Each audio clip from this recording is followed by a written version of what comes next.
So my number three film is About a Boy from 2002. This is directed by Chris and Paul Weitz, co-written by Nick Hornbury based on a novel of his, starring Hugh Grant, Nicholas Hoult, and Toni Collette. The IMDb plot summary: Will, who attends single parent meetings to woo women, meets Marcus, a troubled 12-year-old boy. As they become friends, Will learns to be responsible while he helps Marcus with his studies. So this movie for me is, we touched on this a bit already, that, coming of age is not necessarily a time period. It's an emotional journey that you're on. And for me, this movie represents that. And Will, who's played by Hugh Grant, is a character, I think, in his late 30s, early 40s, but is still acting completely like a teenager in every possible way. Teenagers are very selfish, and he was incredibly selfish. And it's not about being selfish and being alone and being this self-sufficient island. It's really about the people, finding people that you love and care about and helping them and having them help you is sort of the journey that he goes on. And I saw this movie not when it came out in 2002, but a couple years later, like 3 or 4 years later. So I was out of college. And at that point I was sort of assuming, okay, well, I'm done. I came of age now, I'm a man and I can live my adult life. And seeing this movie at the time, I realized, oh, actually, no, like you can still grow and change, much like Will's character. And I'll get into a lot of more thoughts on the film too, but I'm just curious if you had seen this movie before and what you think of it.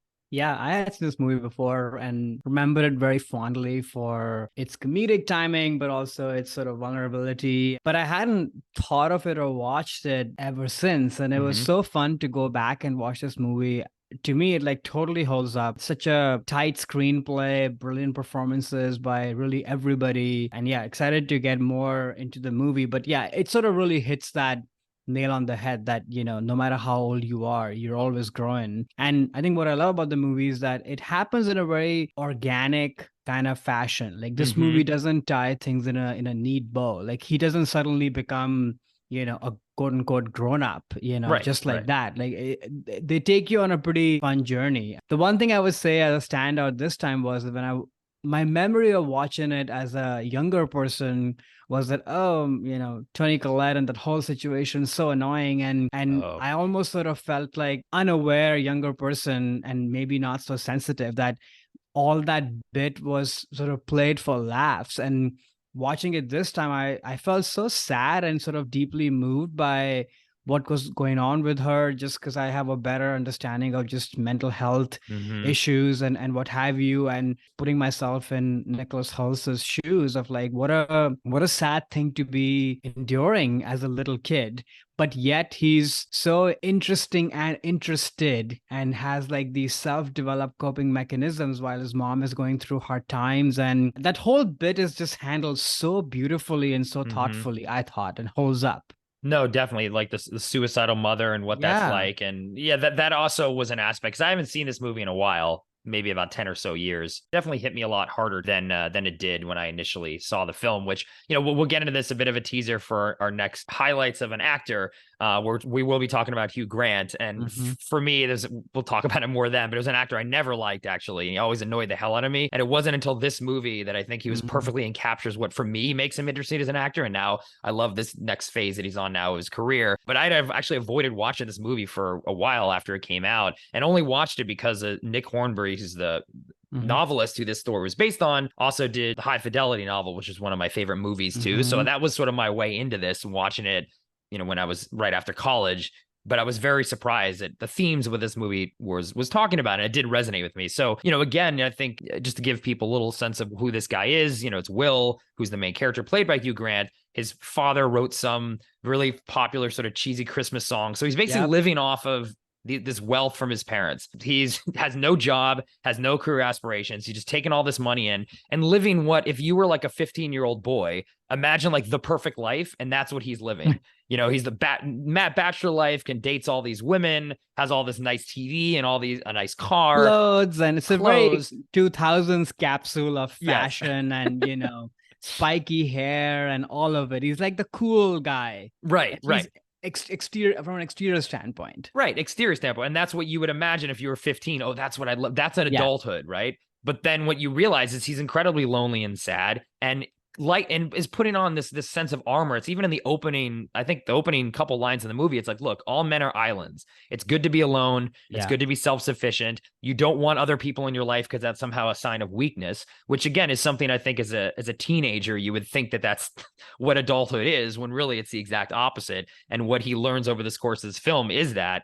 And I think the big, turning point at the end of this movie, where the kid that he meets is goes up in the school performance and does this terrible job singing "Killing Me Softly," this Fuji song, and he's basically getting humiliated. Everyone's laughing at him. So then what Will does is goes up and then takes all the humiliation away from the kid, protects him, but making a fool out of himself. And the whole movie has gone through trying to act like the cool guy who is, always knows what he's doing in every situation and doesn't want to be made fun of.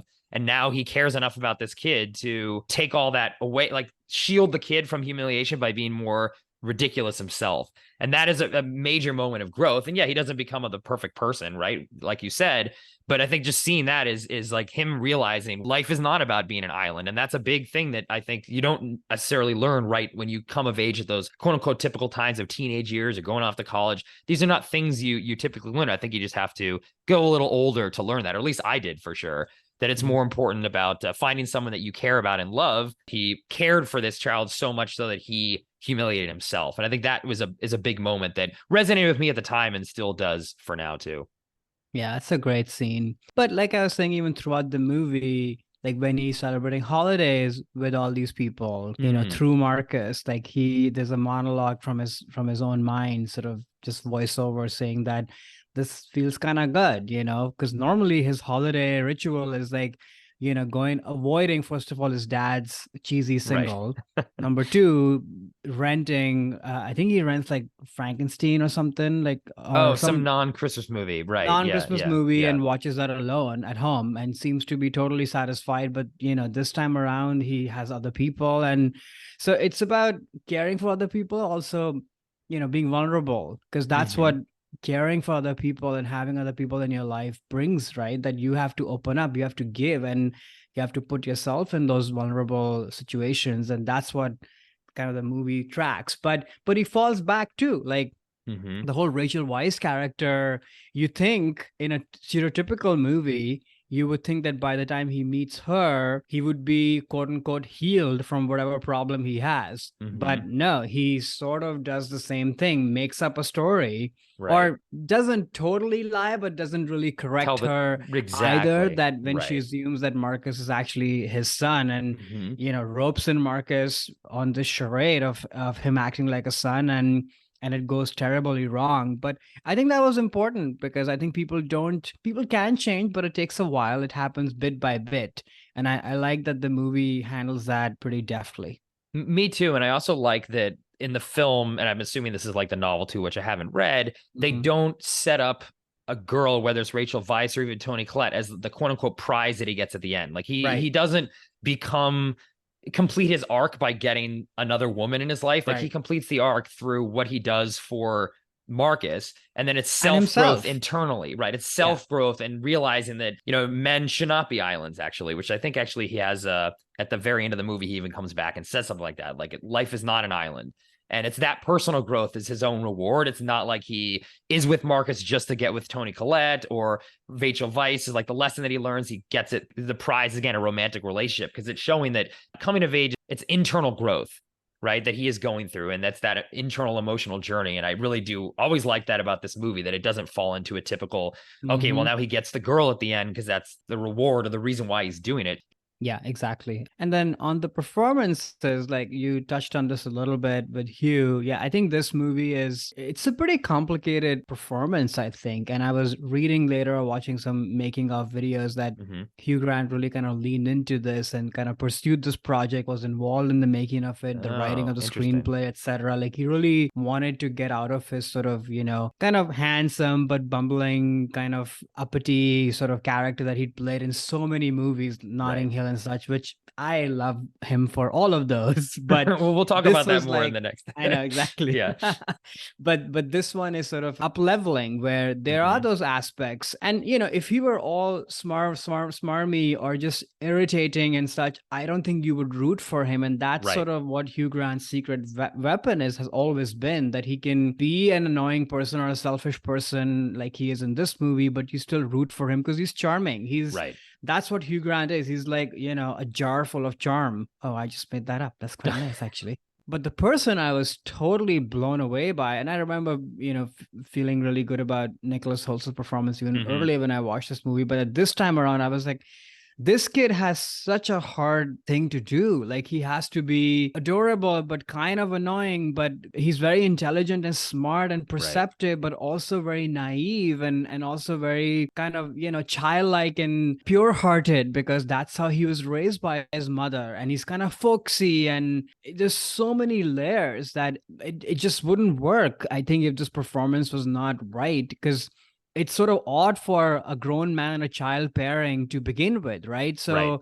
how do you sell that in a movie? It has to be sold by, yeah, this is kind of a precocious but cute, adorable child who just forces himself literally Right. on this man, essentially. Uh-huh. And you sort of kind of roll with it as an audience. Like anybody else or any other, if this performance was off even by a centimeter, the whole thing would be creepy and weird. Mhm. And so there's so much lies in this performance, of course, the writing and the direction Sure. and such as well. But I was just blown away by Nicholas Hoult, and it's so good to see what an amazing career he's had since. And then yeah, Nick Hornby, a big fan of his. Like whatever he's written pretty much is amazing. But to me, just the way High Fidelity is to you, this is sort of his signature Oh, to you. Oh, that's cool. poker writing to me. I've always been a big fan of this movie. So it was really fun to go back and check it out. Hey there, it's Alex. If you like the review and discussion Karan and I just had, make sure you subscribe to our channel, Movies That Shaped Us, to get full episodes. Every other Wednesday, Karan and I cover a topic around important people, places, events, and moments in our lives, and then explore it through 3 of our favorite movies. Subscribe right now, or follow our podcast on Spotify or Apple Podcasts via the link in the description below. Hope you join us for the journey.